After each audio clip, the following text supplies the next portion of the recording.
mukhang wala tayong mahanap na Cajun mix dito. So, siguro ang gagawin ko na lang is kukuha na lang ako ng sweet and sour na sweet and chili pala, sweet and chili sauce and Sprite.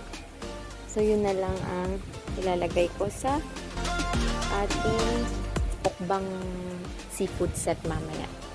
So, tara guys, nakakuha na ako nito. Sprite na lang.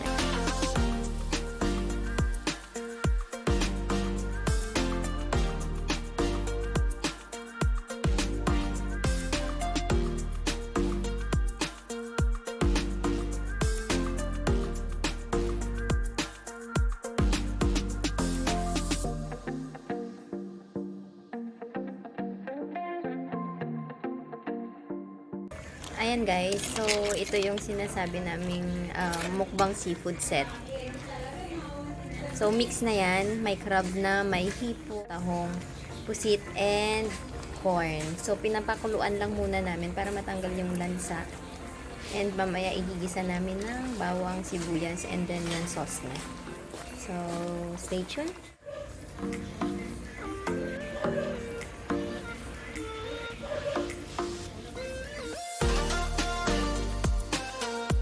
Lang namin na matanggal yung sabaw and nilagyan na namin siya ng butter.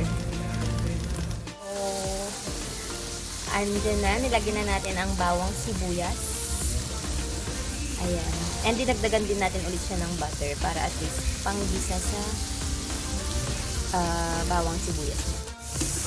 Ayan, so nilagyan na natin ng paminta.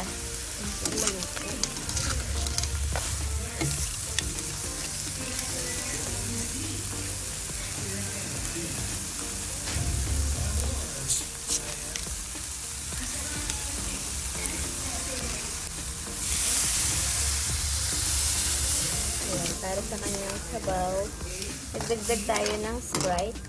So, yung regular Sprite lang, guys.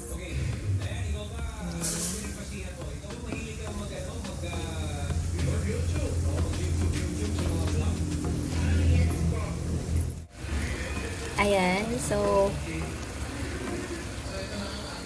nilalagyan na natin ng sweet and chili sauce.